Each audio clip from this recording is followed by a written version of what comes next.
Welcome, everyone, to another episode of Addressing the Elephant in the Room. And we have some amazing people with us today. First of all, our co host, Mr. Wonderful Jason and Safford. He is the Exceptional Results Now coach and author of many books and all kinds of fun stuff. I am the going to be the author of an amazing book. We're in process. We'll share the titles later. And we are also, I'm the founder of One Light Ahead, and the fun person that is with us today to be on the hot seat is Miss Brigit Parise, the president of Rapport Leadership. For all our Rapport graduates listening, we are more than excited to have her with us today. And she gets to choose the elephant for the day. So Brigit, what would you like the elephant to be today? I think something that's so relevant that really needs to be talked about is decision fatigue that's happening right now, just throughout the country, throughout the world after the last 9 months, and the impact that it has had on our country and the way it's really manifesting itself throughout the country in everything from organizations to politics. And Brigit, before Jason starts his entourage of questions, uh, I'd love for you to set up for everyone to just to get to know you for a minute of what makes you so skilled and so experienced to really understand and bring up that conversation about decision fatigue. Well, I'm not sure about the skilled part, but we'll go ahead into the interest part.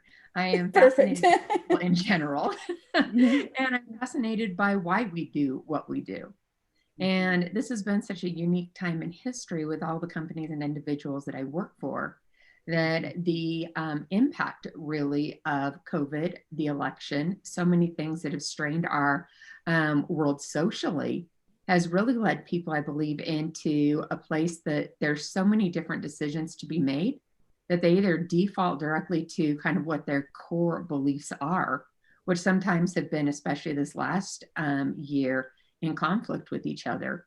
But not only that, how is it that I move myself forward and make the best decisions? By nature, the two decisions we're really wired to make are, do I fight or do I flight? Like those are the two basic wired decisions that we have. And the way our brain works, the more tired we are, the less likely we are to make good decisions because we default to the emotional cortex of our brain versus really coming from a rational place. And I think that there's so much of that that is shown up in society, especially in the last 6 months.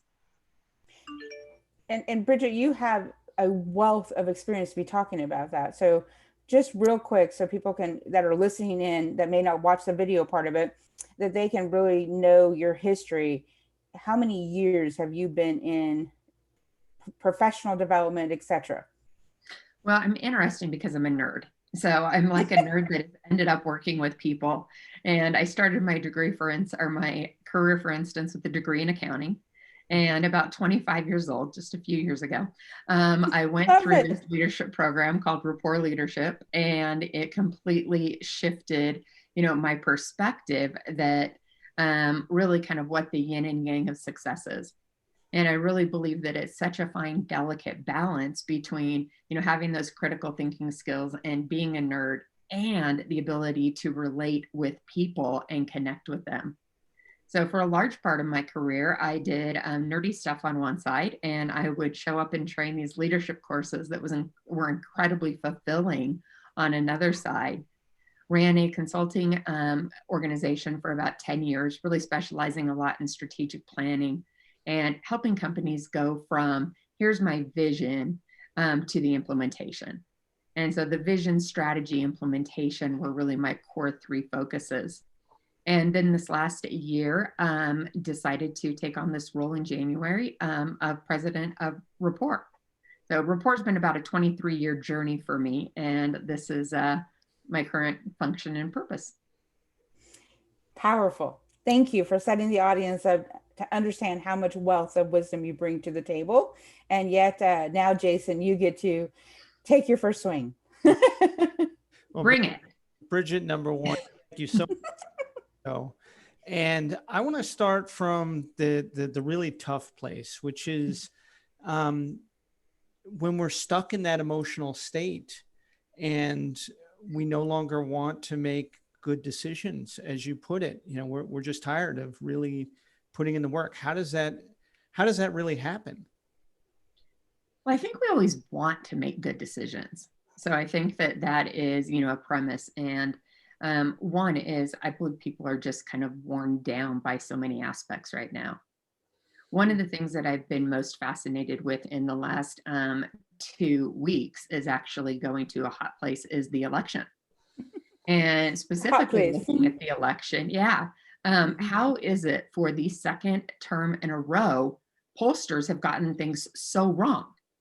And even worse this time. And you're talking about really experts, in this field. So when you start looking at, why is it that occurred? One of the reasons that I believe in all of the things that I've read is because people have these core identities of where they are, whether it is where they sit politically, whether it's where they sit socially. And yet so many things have really forced us to go outside of an identity that for too long, in my opinion, has been defined by outdated platforms. So an example of this is while President Trump may not have received the majority of the votes from as president, if you take a look at people who are traditionally Republican and questions on ballots in individual states, many of them have voted for renewable energy, for gay marriage, for things that aren't these traditional party lines of a Republican Party. And yet the number one concern voters displayed was economic, which again, socially is not, what would be a platform. So there's this wide range of, here's where I've sat. And yet, what are these nuances in the middle that have led to uncertainty and really people voting in different ways? So I've been really kind of fascinated by that. And I believe that it's actually been on both sides in many ways, almost like the demonizing of one side or the other. So if you are a Republican, you must be a, Trump reporter or lover, which means you're okay with X, Y, Z. If you're also in that, if you're a Republican, you don't care about, the racial issues, the social issues that we have. If you are a Democrat, then you don't care about the economic issues that we have. You don't care about the right to bear arms. And I just think that's so outdated that people are at this point that they don't even want to share what their decisions are or why they are there. And this carries over to business in so many ways that, and really all facets of our lives. So you say outdated platforms, and is it that the questions that we're asking are outdated and we need to be asking better questions, or is it? And I want to take it from both an internal perspective of the person as the external world. So the internal core identity that you talk about, if somebody's fatigued and they're in this fight or flight mode and they can no longer think rationally, they're just thinking in terms of their emotions, what are the questions that we can ask ourselves to get out of that state?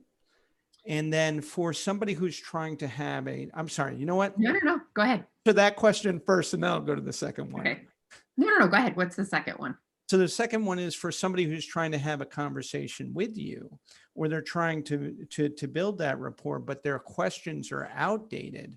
So therefore you immediately go into your emotional shell because of the question that somebody's asking. Is it asking the same question differently? Is it asking a different question?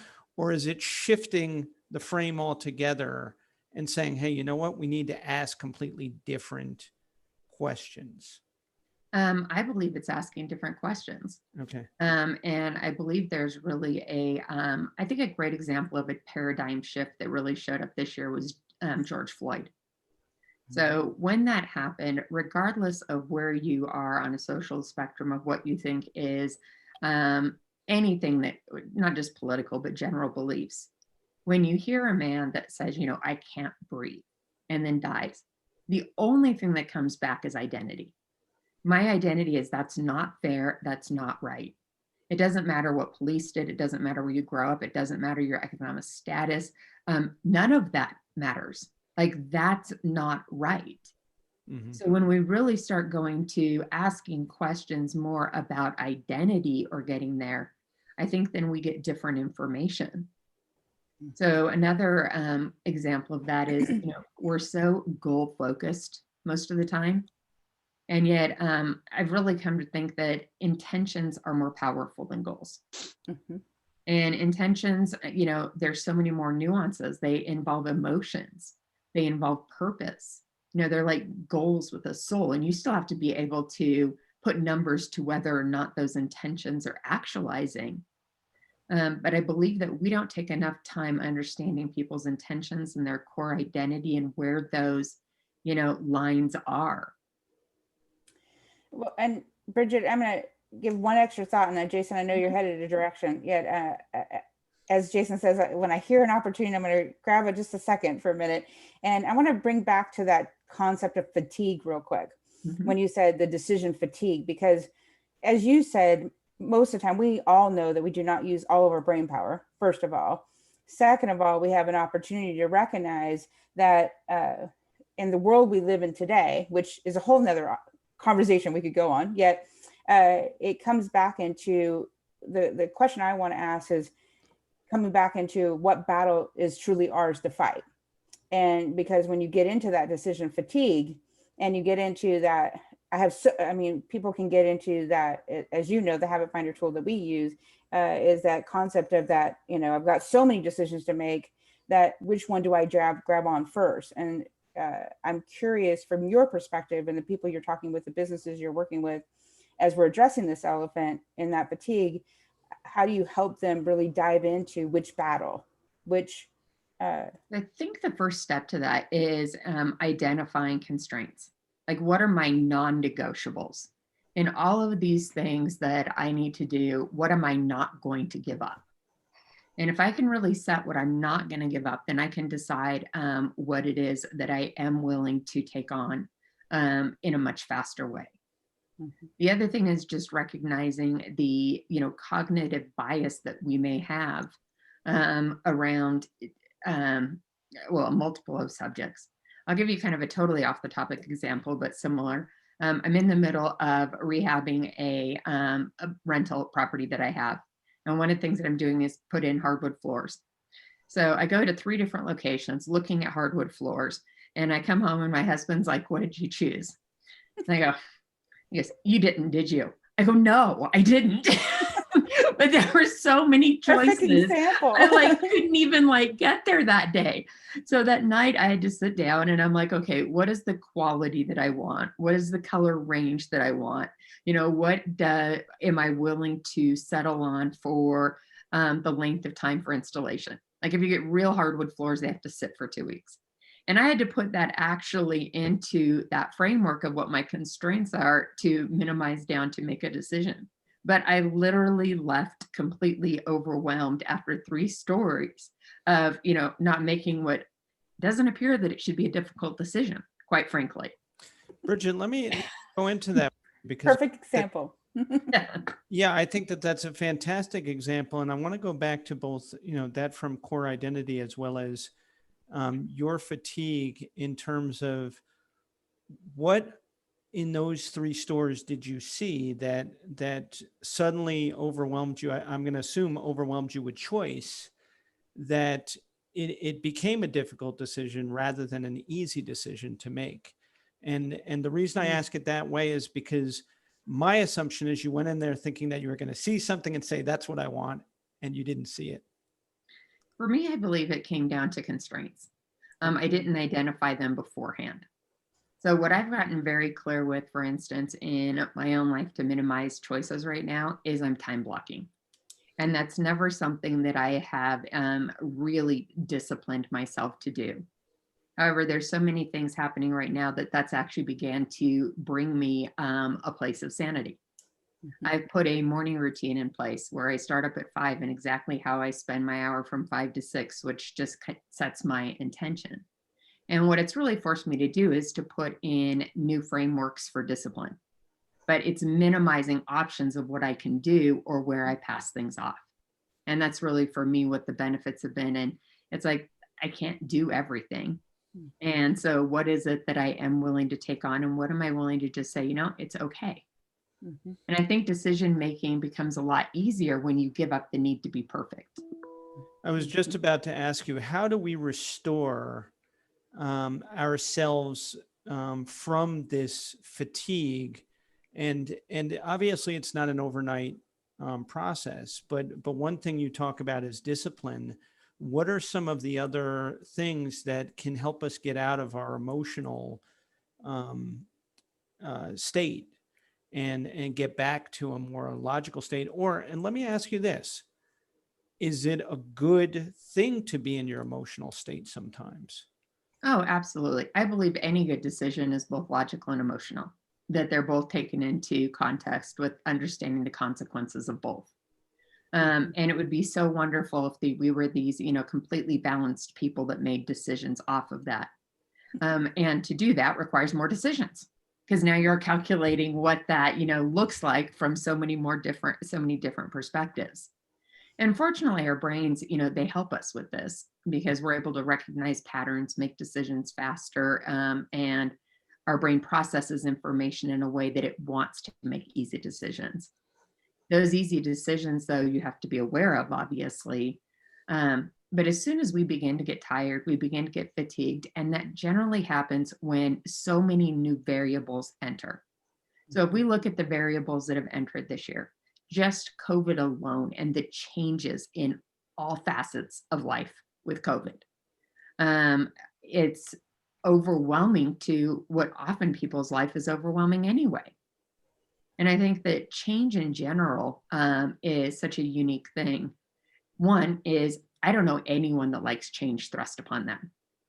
And when change is thrust upon them, it automatically will send a brain into overwhelm because it needs to solve. Well, our brains have been solving all year long, essentially, with all of the changes. In an ideal world, your changes are just a series of movements that happen that you're able to execute. This year's been a series of mandates, and our brain doesn't work well with mandates. It works well when it has time to process things in smaller chunks. So again, that goes to the decision-making becoming more difficult, especially because when a mandate is thrown at you, most of the time, the fight reaction is what comes up. It's not like if I tell you, you need to do this, you're gonna go, okay, that feels wonderful, thank you. It's usually the opposite reaction. Like, what do you mean I need to do this? And if you really think back, call it months ago, and, the mask mandate. Well, looking back at that 6 months, it's like, okay, maybe that was a bit ridiculous, for an entire country to respond that way. But it was a mandate that they didn't have information about. And so with that, knowledge, different decisions and different outlooks begin to present themselves. Going into the fight side of things, in terms of what you just said, I want to look at it from decision-making with relationships, because I think that's a really big thing that's happened because of COVID. And how have people wound up in conflict more because of the fact that they're making decisions from this emotional place where whether it's their partner or spouse, their children, their employees or employers, there's a lot of stress right now because of this different work environment, because of technology, because of these mandates you're talking about. And so how is that affecting us from that standpoint of fight versus flight? Honestly, I don't think that those two are the functions that are affecting people the most. The people that I see that are hurt the most in this are those that are living alone. And speaking with people who there is no connection that they used to have at work. Zoom is essentially their only connection. And you're not supposed to leave the home, food being delivered. Some of these have been wonderful changes that have occurred. Now, that being said, if someone's in a bad relationship or they haven't set up a construct to work together in a healthy way, being trapped in a home, That of course has its own nuances, but I don't see a predictable pattern of that I could really speak to. I know my husband and I, we basically settled into a routine after a while where my office is upstairs, his office is downstairs, and about 7:30 after coffee, I go upstairs, he goes downstairs. Sometimes we see each other during the day, other times we don't, but our non-negotiable is at 5 o'clock, we're done. And by 5:15, we're having a cocktail. And that is wind down period, and 6 o'clock is dinner. But that's the, kind of like the, okay, this is such a simple part of my day because there's no decisions to be made because this is a routine. And I, for the record, am not a big routine person. However, I have embraced routines more than ever in my life through this period of time as just a form of sanity. You bring up a good point, and I'm going to ask this question this way. Do we naturally like making decisions? I think that the way our brain works, especially, for instance, if you take our working memory, when information first comes in, our brain filters out the majority of what it sees, hears, smells, etc., so that important things are what actually resonate. I think that decisions that make us happy, we're very happy to, or that we perceive will make us happy, that's generally an easy decision to make. A decision that we inherently feel is unfair, that's generally an easy decision to make because, again, those are more tied to core identity. When we're talking about a complex decision that has outcomes that can affect other people or ourselves in the long term, I believe those are the most difficult decisions because it's not how am I impacting myself today, it's how am I impacting myself in the future or other people. How much does character and personality play in people's fatigue? How would you define the difference between the two?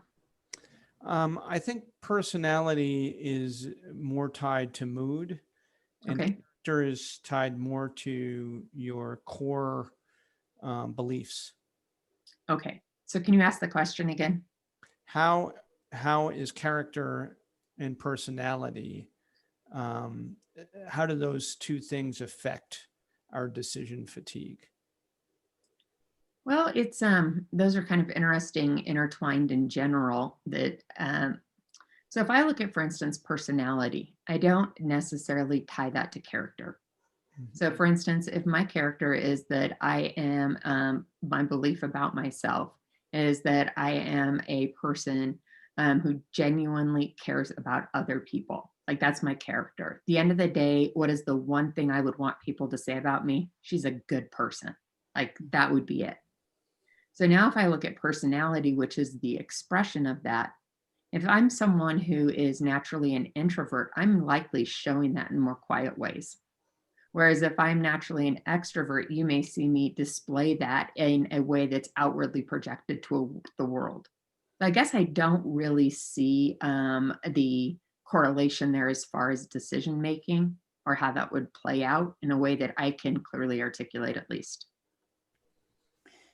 And Jason, to add a little bit of thought to that, because I think going into that decision fatigue, there having been certified in that information, there is influence on it. But I love how you said, because you brought up something earlier that I really wanted to re-stress, and then maybe that'll set you up, Jason, for where you're headed. Because as you know, Bridget, we could have a very wonderful conversation with you, but yet we also want to limit your time and honor your time. I love how you said that predictable behavior, right? You have that natural mind where it goes into how do I create trainings and tools and et cetera that really help people support them in this decision fatigue. How do we serve our clients in a way that we can be powerful to them? And I love that you brought up the elephant, and we lead into the next step is that, okay, how do we best address this elephant? How do we best, and I think a couple of things you said, and I'd love to hear anything else you want to add to that as well as Jason, is going into that predictable behavior. 80% of our population minimum have the desire to make very little decisions if it's not supporting their ultimate goal, right? Mm-hmm. And not by many people forget that by not making a decision, I've made a decision. which is a statement all on its own, right? So, and we think that that's going to benefit our fatigue. And in all reality, sometimes that will add more challenge to our fatigue, right? Mm-hmm. So I would love for you to wrap up in that and consider how would you say would be the ideal ways of starting to address it? So one is, I think I'll actually give you an example from a podcast that I listened to a few months ago with Brene Brown. Mm-hmm. And she talked about her and her husband, and every night they do a check-in. And it is a 1 to 10 check-in. So, they'll come in, it's like, I'm at an 8 today. And the other person's like, I'm at a 7 today. Okay, it's a good day. We're going to go along with what we do, and we have dinner and we're with our kids, and this is all great. If I walk in and my husband's like, I'm an 8 today, and I'm like, I'm a 2 today, and it's like, no problem. I got this. I can cover both of us. Go take a bath. Now, if I walk in today, I'm like, I'm a 2, and the other person says, I'm a 2. It's like, okay, cancel dinner, get takeout, clear everything off the schedule for the next 2 days, and emotionally recharge. And I think that really goes to, if we want to make good decisions, we have to consistently physically and emotionally recharge. That's our physical health. That's getting enough sleep. That's eating healthy. It's fueling our body, and it's exercising. And those seem like such simple things. And yet, they're not always simple. But those are the best ways health is, and sleep, to really counteract some of that decision fatigue that's there, because we can make better, healthier choices. That was awesome, Brigit. And that actually led, thank you, April, for leading exactly to where I was going. So the connection between the last question in terms of personality and character was really to lead you towards a statement you made, which is intentions are more powerful. Mm-hmm. And I think that connection of being able to check in, whether it's your partner, your employer, friends, how do we help each other with decision making and restoring to a healthy state? Because I think what you've done really well in this conversation is help us to understand that the fatigue is the feelings or the emotions that we're in. Not that emotions aren't a good part of decision making, but the fact that we're in a poor state of emotions. And how do we recharge ourselves and restore ourselves to a healthy state of emotions and rational balance, by checking in with each other and really having these intentions that are more powerful? I think that there's a few things on that. One is, if we talk about fear. So fear in itself is, what are my current emotions projected into the future? And I believe that that is a big part of decision fatigue right now, is because there's so much unknown. All of those unknowns are translating into feelings that are being projected into worst case scenarios about the future. So that right there constrains the brain as far as how much mental capacity do I have for the decisions that I need to make. I think some of the most basic communication is sometimes the best, especially with the people we spend the most time with. I'm exhausted today. I'm stuck. I can't pick out a piece of hardwood floor, for goodness sake. Things like that make you go, okay, I'm overwhelmed. This isn't about hardwood floor. It's like there are 6 areas of my life that feel like they're out of balance. And this is just the culmination that's making me go, okay, step back. And I think the more that we can just become aware of what is non-characteristic of what we don't do, we can begin to think, why is that the case? And this is my last question to you. You just mentioned it, and I think it's really important for our listeners to understand how important is it to be able to say it out loud for yourself to hear when you are stuck or overwhelmed or not in a good place. It's not even about anybody else, but for you to hear it. How important is that? So I think the important part of it is naming it, because once you name it, then you can begin to deal with it. I think there's people who can name it and don't need to verbalize it. They do it through journaling and effectively, process it for themselves that way. I think for other people, it is really important to name it verbally and share with people, because that's part of their processing to get to the next step. But I do think the naming of it is the real critical thing so that you can then face it. That's awesome. And it becomes tangible at that point.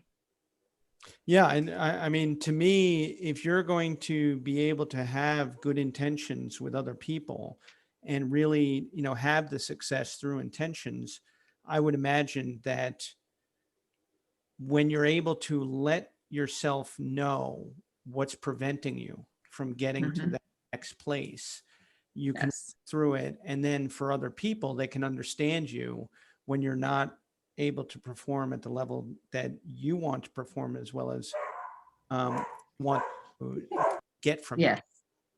Well, and it goes back a little bit to just our natural kind of biology of how our brain processes information, and that it wants to do so subconsciously. And yet, really, if you're going to talk about coming from intention, that's a really conscious decision. Because I'm saying, going into a conversation and I'm like, I'm tired. What is the outcome I need from this meeting? So if I know my outcome, now I can consciously direct my energy, my thoughts, my words in that direction. However, if I'm just running on empty and I go into a meeting, chances are I'm going to say or do something that at the end I'm like, all right, that wasn't great. The meeting didn't go well. And I can reflect back on it. I believe that right now we need so much more forward thinking and consciousness about our interactions with people, our interactions with society, and one-on-one conversations. And it's really critical. Perfect. Awesome. And Jason, is there anything else you wanted to make sure to add? No, I think this was fantastic, Brigit. Thank you so much. I really enjoyed it. Thank you so much. And Brigit, I totally appreciate the way you said that we get to, an intention is a goal with a soul. I love the way you said that. I wrote it down. It was just using that, and that we get to see how they're actualized. And I think that really comes back to every conversation and how we get to, because it does start with us. We could be in decision fatigue, and yet each and every one of us get to choose how we address it, how we be purposeful about having our personality and character show up in those conversations and truly be present to move people forward, because we can buy into many things or we can choose to be part of the cause, and we all want to be part of the cause. So I greatly appreciate it. How do people connect with you? How do people appreciate what we know for Rapport? And, please feel free to share. Oh, sure. So one of the things that I would say is you're welcome to contact me at any time. You can get me through Rapport.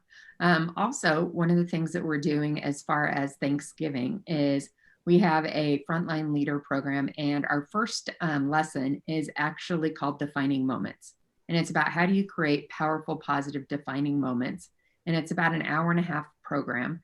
And we're actually offering it free next week, that people can see one of those ads posted as our way of saying thank you to our audience and jump in. And it's an exceptional course. It's an exceptional course that we've put together that give people an opportunity to just reflect on themselves, how they interact, and really consciously what they want to create. So as my gift to everyone on the podcast, welcoming you to join us for that experience. And I really thank you too for really a stimulating conversation and great questions, and putting me in the seat. Well, thank you for being willing. And you can reach us at onelightahead.com for any questions or feedback. And we will have this podcast posted within the video version in our Addressing the Elephant in the Room Facebook group and page. And then the audio will go on the Apple podcast within the next week. Is there, Jason, and how do they connect? Oh. And make sure Brigit has the last word. So again, Brigit, thank you. And April, thank you. As always, awesome opportunity for us to learn and get some insights for our listeners. I am Jason Safford, the founder of Exceptional Results Now and the author of Winning with Exceptionalism. You can find me at winningwithexceptionalism.com, exceptionalresultsnow.com, or jasonsafford.com, jasonsaffordllc.com. So, and you can find me on all the social media. So again, it's great. And Brigit, I look forward to learning more and more and more about what you're doing with Rapport Leadership. Thank you so much. Thank you. Appreciate that. It's an exciting place. and they go to rapportleadership.com. They can Mhm. they can find the team, they can find the courses, they can find the frontline leadership, and there's information on that, correct?